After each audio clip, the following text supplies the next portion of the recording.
lo otro tiene que ver con el supuesto de que nada aparece sustancial desde el sector público, entonces tenemos que apelar a la magia, creatividad, ingenio, lo que fuese, para ampliar la demanda y ofrecer un producto o una forma de pago que le dé cabida a los segmentos de clase media.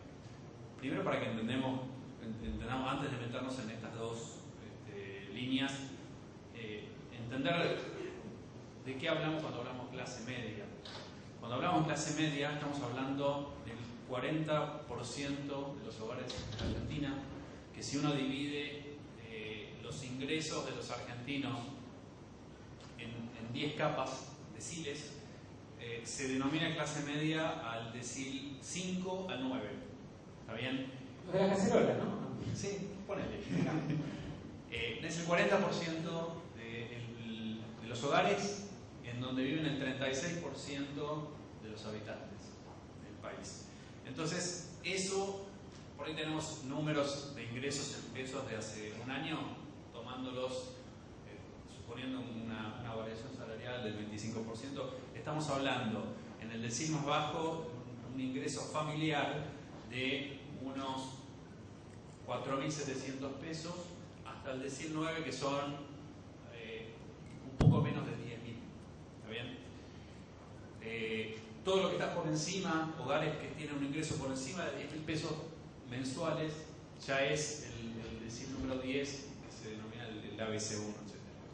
Entonces, cualquier programa del sector público lo que tiene que considerar es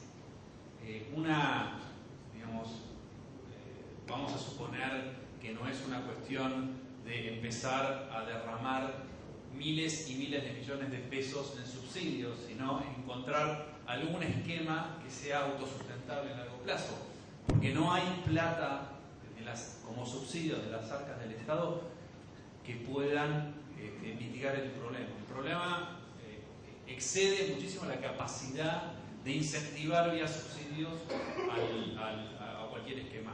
Entonces lo que hay que pensar es cuál es el centro de la solución. Y el centro de la solución tiene que ver, uno podría pensar que tiene que ver con la inflación.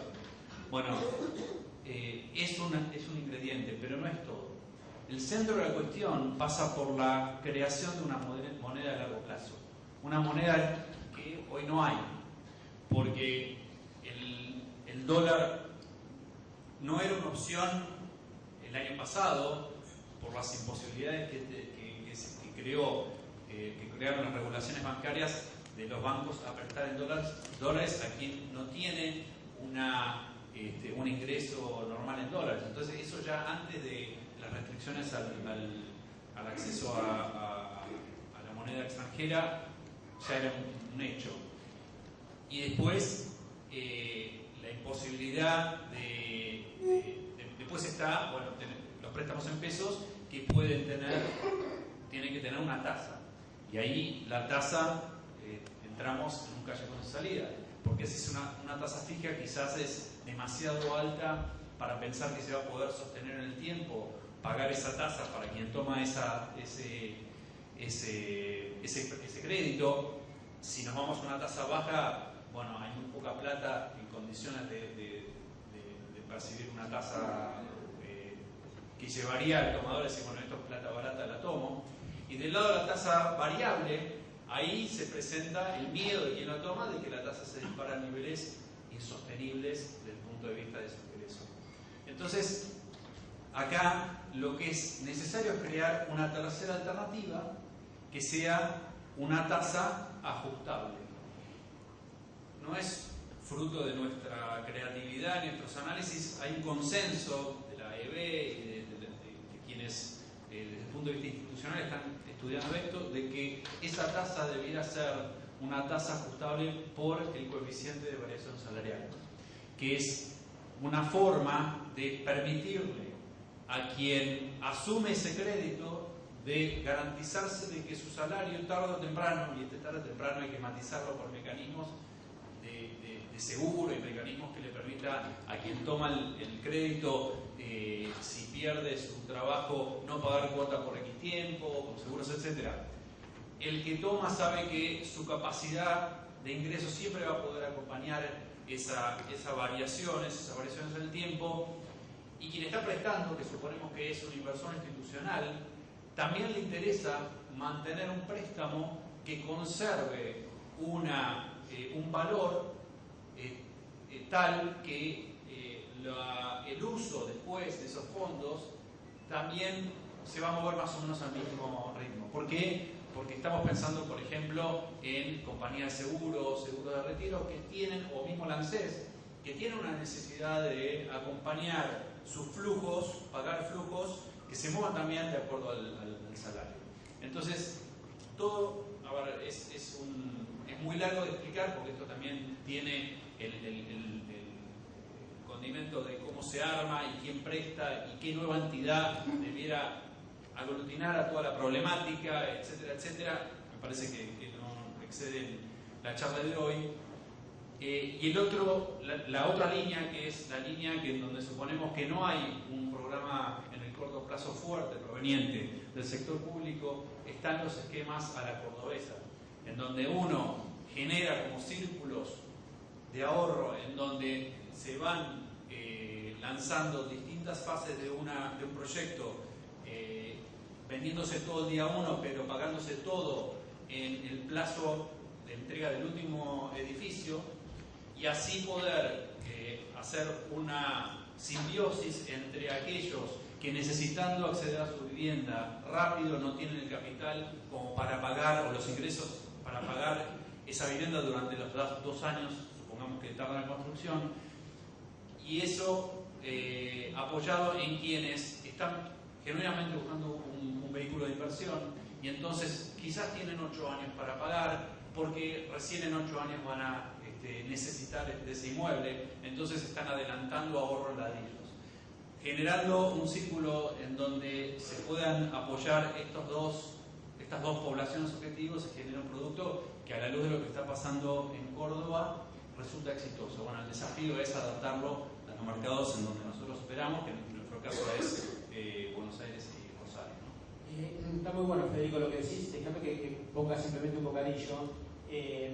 Si uno mira un poco la historia argentina de los últimos 30 o 40 años, en general, sobre todo los temas vinculados con el financiamiento a largo plazo de la vivienda, en general hubo algunos periodos, o hubo varios periodos que se sucedieron unos a los otros, en los cuales, cuando había préstamos hipotecarios en épocas de baja inflación, los círculos cerrados a la cordobesa no formaban parte del escenario, y cuando había alta inflación, década del 70, década principios de los 80, el modelo cordobés se imponía con el esquema que en aquella época funcionaba, y claramente no había préstamos hipotecarios.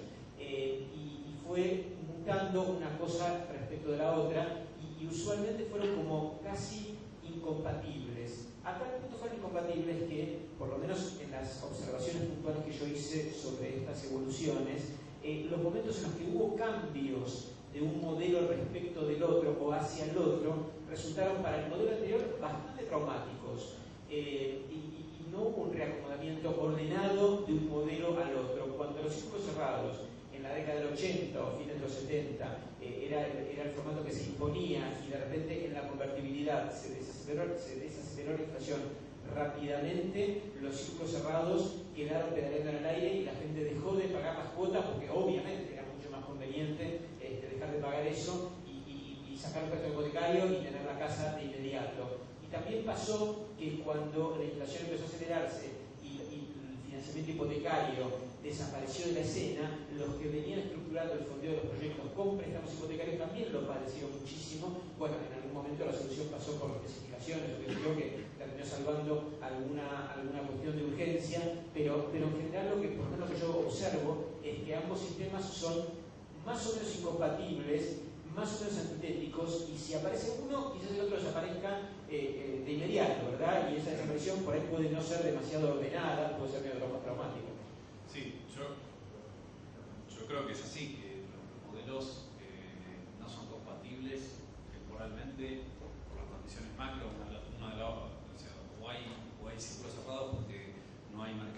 hipotecario o el mercado hipotecario en el círculo cerrado. Lo que no creo que tenga que ser necesariamente así, que la discontinuidad sea abrupta. De hecho, me parece que eso pasa por una correcta estructuración, sobre todo del producto de círculo cerrado, en donde esté previsto precancelación, esté previsto una estructuración lo suficientemente pensando en los distintos escenarios para que eso no ocurra. Y existen casos, no sé si acá en la Argentina, pero Rossi con Plano 100, que fue un boom en un mercado brasileño que no tenía crédito hipotecario.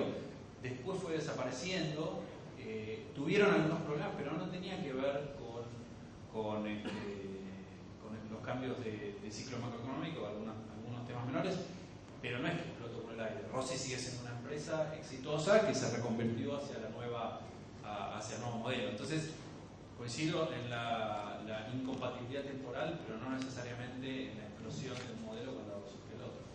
Gonzalo, ¿vos